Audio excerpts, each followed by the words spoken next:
Who was Eidas? Many Souls players may not even know this character. The master weapon craftsman who cherished the triple crossbow Avalyn is more important to Dark Souls than it at first seems. To understand Eidas, we must first understand his master. Eidas was an apprentice and became a master craftsman under the guide of one who came before him. Eidas was lucky enough to be taught by the Nameless Blacksmith Deity. The Nameless Blacksmith Deity, a giant god, is the Hephaestus figure of Dark Souls.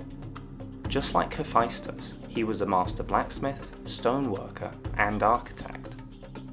He was lame in one leg, and the demons that grew from his heirlooms bear warped blacksmith tools and must move by pulling themselves around with their healthy leg. He was a stoneworker, like Hephaestus. He worked with titanite slabs and shards, imbuing them into metal. He was a master craftsman, as he made both weapons and armour for the gods, on all of which he printed with his symbol of craftsmanship.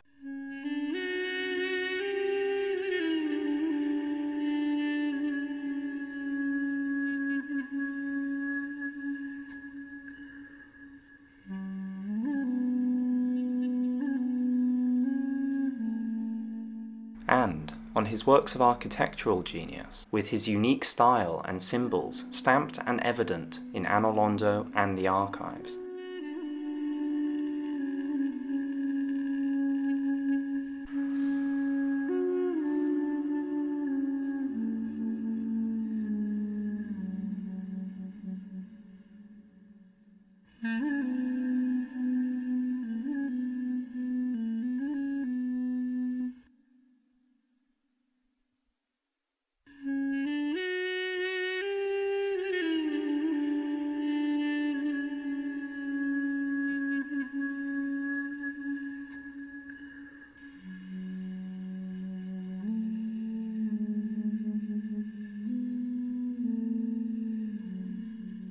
The archives existed long before Seath was allowed to pursue his research at the Regal Archives.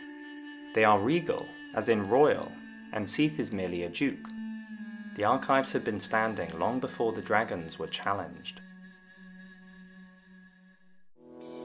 After these masterworks and late in a long life, the blacksmith deity took Eidas on as apprentice. When Eidas finished his training, he was gifted with a set of armour and shield, bearing the blacksmith deity's symbol on the thighs of the armour, on the chest piece,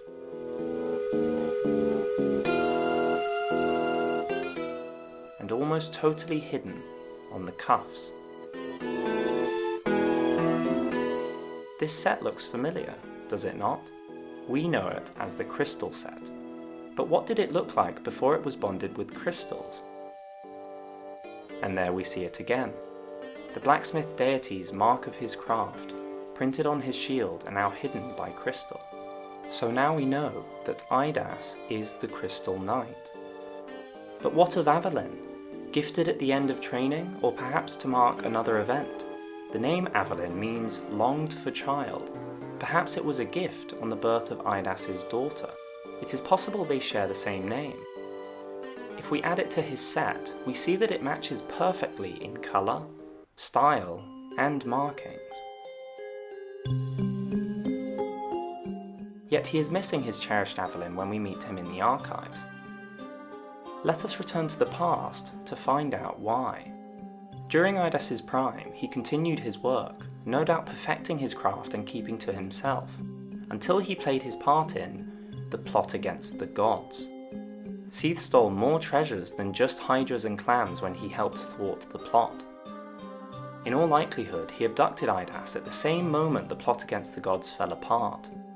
The archtree that is cut supported the now broken area to Lord Nito's domain, and the hollow tree could have been climbed as a secret link to Lord Nito's domain from below. This broken route leaves dead bodies of the plotters above and below.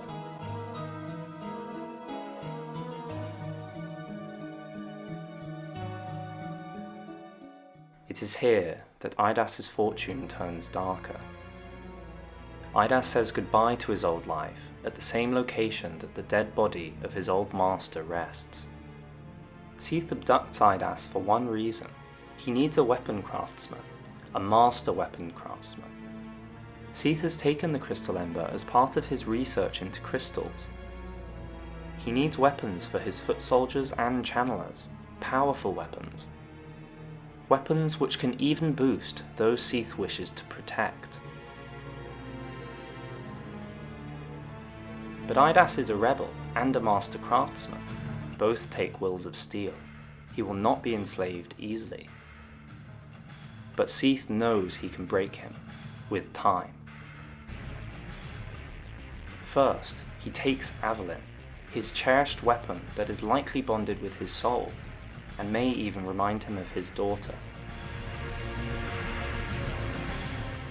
Then, using his knowledge of crystals, he forces a bond between Eidas' soul and an unassuming greatsword, with which the master craftsman has no prior connection, like forcing someone in love to marry a stranger.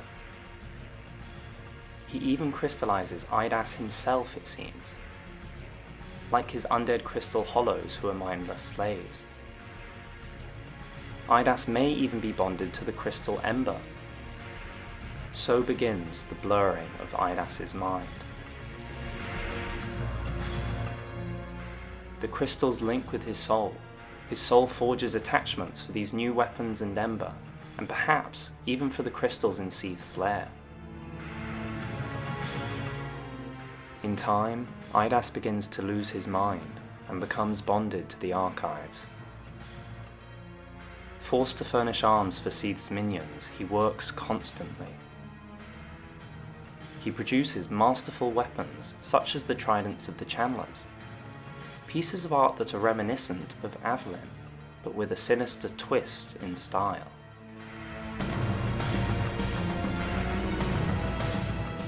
Beautiful and robust armor are also in Eidas' style, but with a mania running through their appearance.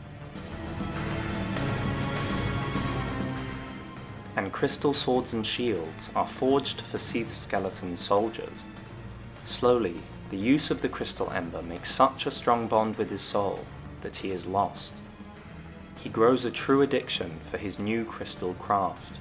His mind slowly blurs and splits like light through a crystal. A slave to Seath. A slave to his addiction. And by the time you meet him, he is beyond saving.